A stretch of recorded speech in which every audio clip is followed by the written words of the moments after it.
ìbà Ọlọ́run, ìbà ènìyàn, akọ́dá ayé ìbà, aṣẹ̀dá ayé ìbà. Ìbà àwọn tó nílẹ̀ yìí o, mójúbà o. Ọdún tá à ń ṣe lónìí ni wọ́n ń pè ní ọdún ìṣẹ̀ṣe. Ọdún ìṣẹ̀ṣe là ń ṣe lénìí. Ká tó máa ṣohun gbogbo, a dúpẹ́ lọ́wọ́ Ọlọ́run Èdùmàrè, ọba tó dá wa.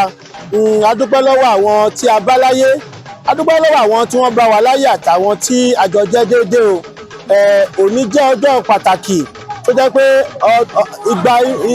ọjọ́ irúnmalẹ̀ wa, àwọn irúnmalẹ̀ wa, a gbọ́dọ̀ máa ṣe ìrántí àwọn nǹkan tó ń jẹ́ àwọn nǹkan wa, pàápàá jùlọ ìṣẹ̀ṣe.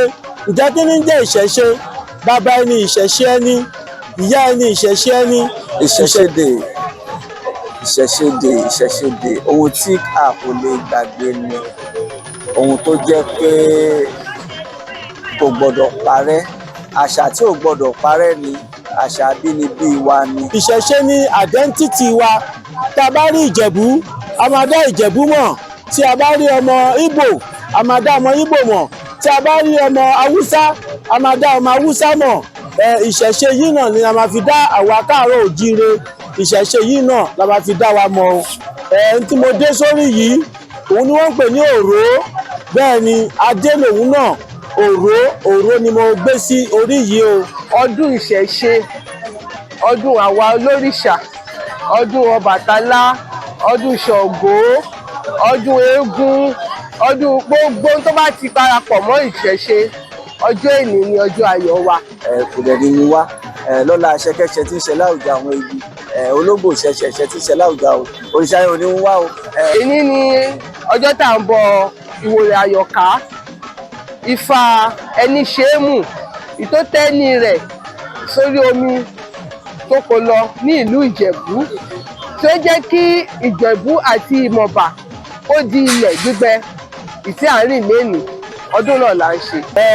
Ìwé ló fẹ́ kọ níjẹ̀bú, ìtàn ló fẹ́ sọ níjẹ̀bú, orin ló fẹ́ kọ níjẹ̀bú, tó bá tí ì fi t'Ẹníṣeémù Légùrù sí kò tí ì pé. Eniseemu Leguru, òrìṣà tí kò sí ẹ̀dá tí ó gbọ́dọ̀ gbàgbé ẹ̀ ní, pàápàá jùlọ lákìlẹ̀ Ìjẹ̀bú. Wọ́n ní aláṣẹ igbákejì òrìṣà yẹn ni Eniseemu táwa jókòó tì. Leguru àjíṣà, bẹ́ẹ̀ ni awo àkọ́kọ́, awo orí omi, adífàjẹrẹrẹ lórí omi, olóore Àwùjalẹ̀, olóore gbogbo Ìjẹ̀bú, olóore gbogbo Ìmọ̀bà. Eniseemu Leguru aṣọre bí ẹni gọ̀, bẹ́ẹ̀ ni olóore Àwùjalẹ̀, ẹni tó ṣoore aṣọre bí ẹni gọ̀. Bẹ́ẹ̀ sì ré Eniseemu ògọ̀, orò tọmọ, orò táyà, orò tónílé, orò tàlejò. Bẹ́ẹ̀ ni Eniseemu di ẹbọ, Leguru di ètùtù.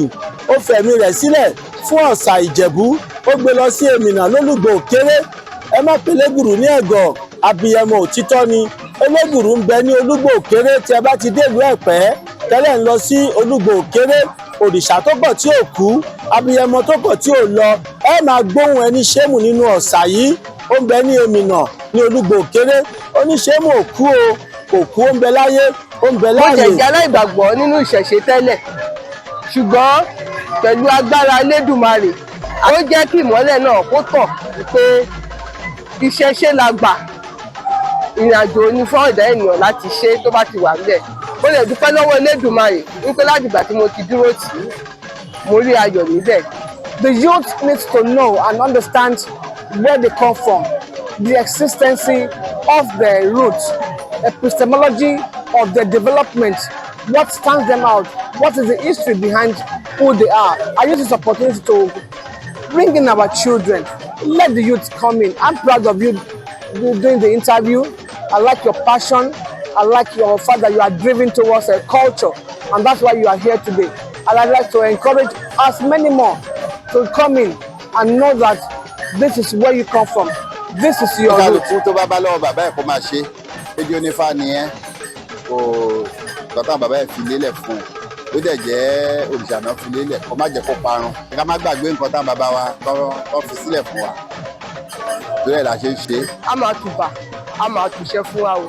Aboyún ilé, a máa bí sí o. Àgọ̀, a tọwọ́ bọ̀ sí o. Ẹni tí ò rí jẹ, a máa rí jẹ o. ẹni tí ò rí mu a máa rí mu o.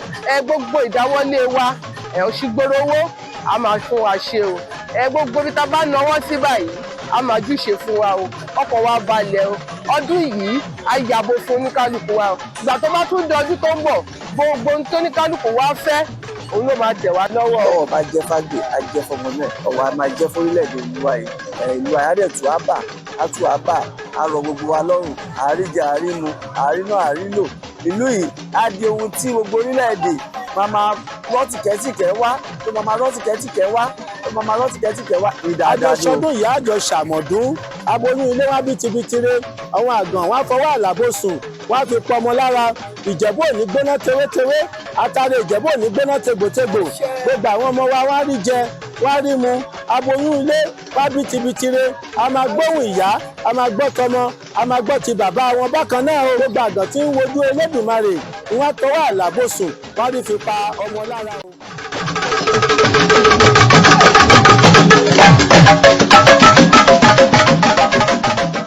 By extension, a great partner in the Eniseemu Leguru dynasty educational scholarship.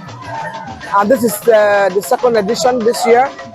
And the first edition was at Ijebu Ode local government last year, where the first prize winner was in Miriam Absalam, who proceeded to Vanguard College in Badagry. This year, the second edition was at Ijebu Northeast local government, where surprisingly we have 3 prize winners. First, second, and third position had been given a 12 million scholarship to proceed to Vanguard College in Badagry for their 6 years educational experiences. I use this opportunity to thank this Spiritual Majesty Oba Adegbero Tajudeen Bello, the Eniseemu Leguru, First Ogbade I of Ijebu land, to have thought up this educational scheme aiming at children and their future and building them, inculcating into them the culture of our tradition, our way of life. Let the children be taught that this is where they come from and this is their identity. And by extension, he also has given them scholarship among the scheme of what he's doing. And that's why I was able to partner with him, being the visionary of Vanguard Montessori School and Vanguard College in Badagry. Níwòye àmọ̀dún, àtùjọ ṣe náà ni o. Ikú ò ní pa yín, àrùn ò ní gbé yín dè, ojú yín ò ní fọ́, ọwọ́ yín ò ní rọ, ẹsẹ̀ yín ò ní rọ o. Ẹ rí jẹ, ẹ rí mu, ẹ lọ re, ẹ bọ̀ re. Wọ́n lò lómi ajé àwa yín wá o. Ajé àwa yín wá o. Iye mùlẹ̀ lómi ilẹ̀, ilẹ̀ ò ní yọ̀ yín o. Ilẹ̀ ò ní yọ̀ yín o.